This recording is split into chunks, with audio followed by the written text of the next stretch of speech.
Hi, this is Cora Stack here again. I just wanted to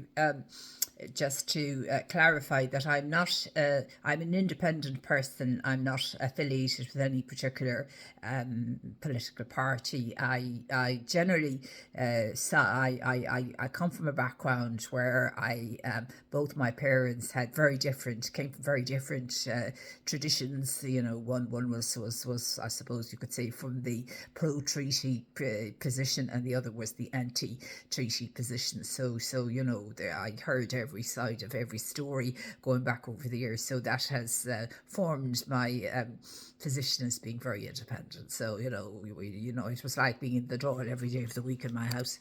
You'd hear the Fine Gael view, you'd hear the Sinn Féin view, you'd hear the Fianna Fáil view, and you'd hear the Labour Party view. So all views were being expressed. And so when you're listening to the child to every view, you're inclined to kind of think about the validity of the policy or the validity of the argument rather than the political party. So I found it very difficult to align myself with any party because of my upbringing in that kind of it was a fantastic upbringing really because of that, because we weren't an all Fine Gael household or an all Sinn Féin household or an all Fianna Fáil. We were actually all four, if you like, a quarter a quarter of maybe a bit more Fine Gael, and then the rest, a huge amount of the Republican side as well. So the Republican side and the Labour side, so anyone that would say that I'm a particular party would be incorrect. I'm a mixture of all. But I just wanted to say, somebody was saying I was a Fine Gaeler and I was pro-establishment. I think if anybody knew me, they'd know that that wouldn't be quite accurate. But anyway, I just wanted to talk a little bit about. It's very clear to me that there's a huge dissent. There's huge issues. I mean, these people are not, writing on YouTube because there are problems. There are massive problems out there, and there's a huge swathe of people really struggling and suffering. So that's the first thing. They're struggling financially hugely, and there's despair out there. There's definitely despair in people. It's very clear just from the correspondence and from comments that there's massive despair, which I think was not listened to during the election. It couldn't have been because we couldn't have produced the policies, solutions we have. In fairness, I think there are systemic problems. They're not going to be overnight solutions. So that's the other thing. We have a lot of very serious systemic problems, but I think we have to start from where we are, which is in a very serious situation for the squeezed middle and younger people, students, and all of that. Terrible, terrible suffering and struggling on a daily basis. It's very clear that we're just catching up. A lot of people. And the squeeze middle are getting poorer and poorer, and feeling they're carrying too much of the tax burden. That was made very clear by one respondent. That people paying the full rate of tax are really paying for everything, and there is a feeling that is unfair, and I accept it completely. I do accept it. I feel I'm one of those people myself. So it's easy to side with your own side, but anyway, there are a lot of people who are chasing their bills and are really struggling because cumulatively over time that has a huge effect on people. So let's just talk about something a bit positive about Ireland. Have we anything positive to say? So I just wrote out a few points here about our strength, spirit, and community. So in recent videos, I'm sorry I'm reading out here because, I've spoken a lot about the challenges facing Ireland, the cost of living, housing, and the pressures that so many families know only too well. These are real concerns. But today I want to take a step back and celebrate something else: the strength of Ireland, the courage of our people, and the things that give us pride, joy, and hope.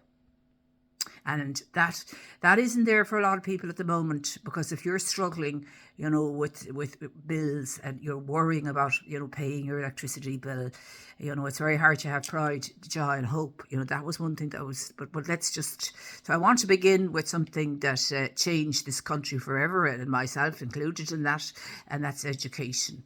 So I just want to mention my favourite Minister for Education of all time from the way I was brought up. So education is the foundation of modern Ireland. In September 1966, a talented and courageous minister, Mr. Donnagh Malley of Limerick, stood in Donnagh, announced free secondary education for every child in Ireland. The policy came into effect in September 1967 and it was nothing short of revolutionary. Before then, too many children had to leave school early because their families could not afford the fees. Education was a privilege, not a right. But with one bold decision, O'Malley transformed our nation. He believed, with extraordinary vision, that talent should never be limited by money or circumstance. He didn't hesitate, he acted, and Ireland has never looked back. The ripple effects are still with us today. Our first-class universities, our thriving technology sector, our skilled workforce, they all trace their roots back to that moment. Education gave us not only skills, but also confidence, resilience and imagination. It remains Ireland's greatest strength. So I'm going to talk about the GAA. I came from a great GAA family, not myself, but so the beating heart of community. I was brought up in a strong GAA household. I won't tell you how many times I watched Kerry win the famous 4 in a row, but let's say it left a mark. The GAA is about more than sport. It is about community, tradition and belonging. I'll never forget being at the All-Ireland final this year between Kerry and Donegal. Both teams and their background people gave absolutely everything. It was the best GAA event I ever attended. The pride, the skill, the joy, it showed the very best of Irish sport. I mean, the GAA gave us a great day out, in fairness. It was fantastic. And behind every great match are the volunteers, the coaches, the parents, the fundraisers, the people who keep the clubs alive. They are the heartbeat of Ireland. So what else have we got to be proud of? Our sport and community pride. Our rugby teams inspire us with courage and discipline.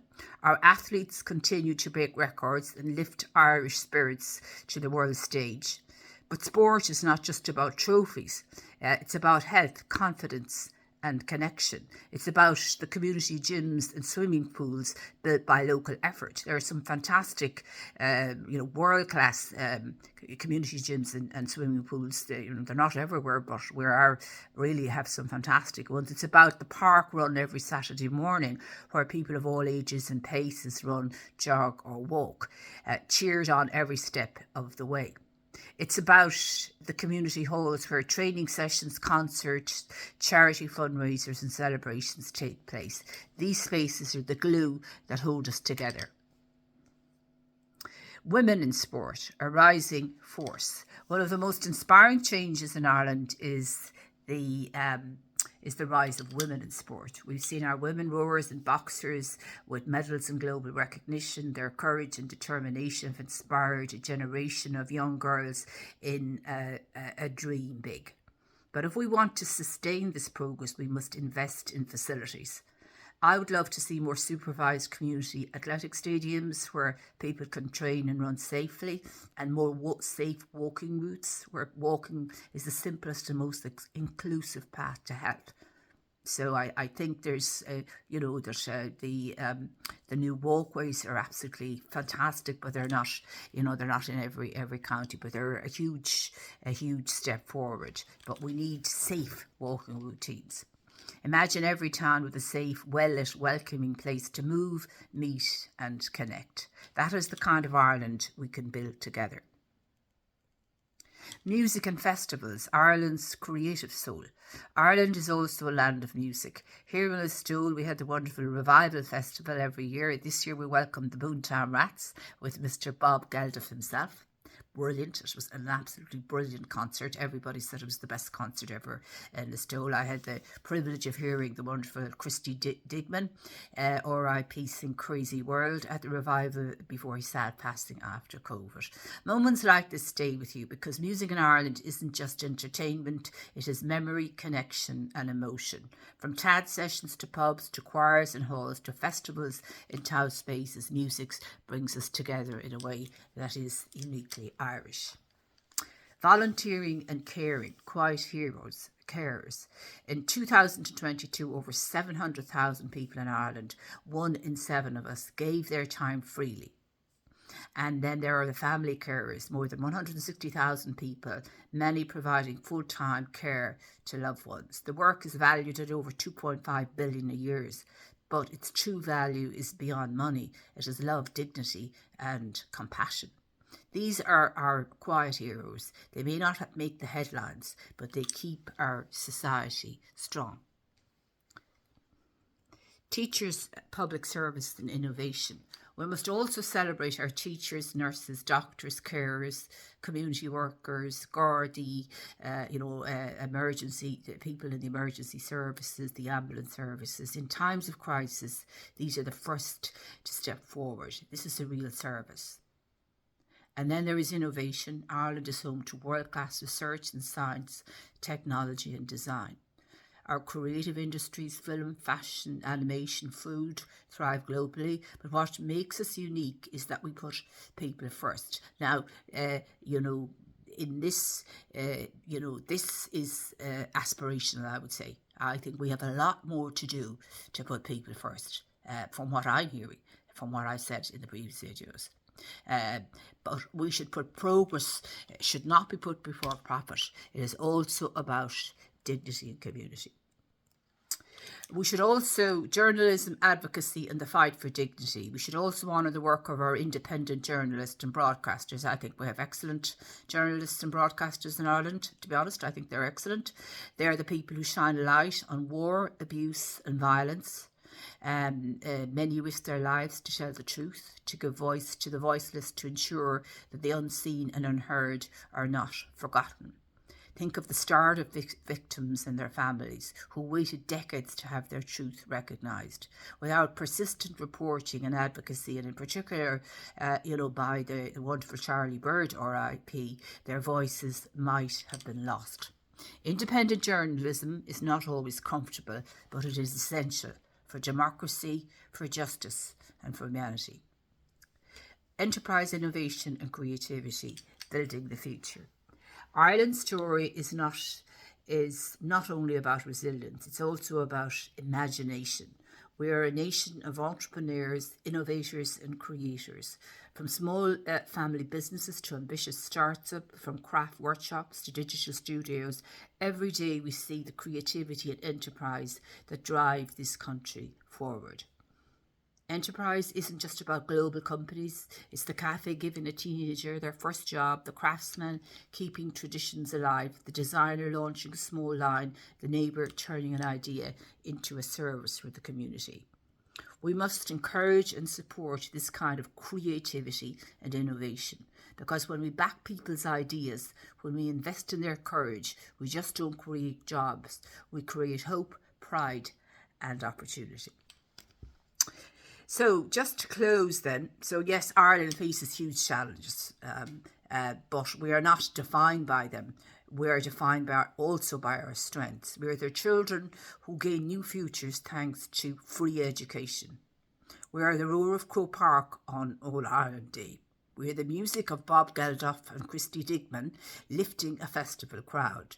We are the runners at park ground, the swimmers in community pools, the neighbours in the hall. We're the women rowers, the boxers inspiring new generations. We're the carers, volunteers, teachers, lecturers, artists, educators, athletes, innovators and dreamers. We're the journalists who speak the truth to power and the communities who stand together in dignity.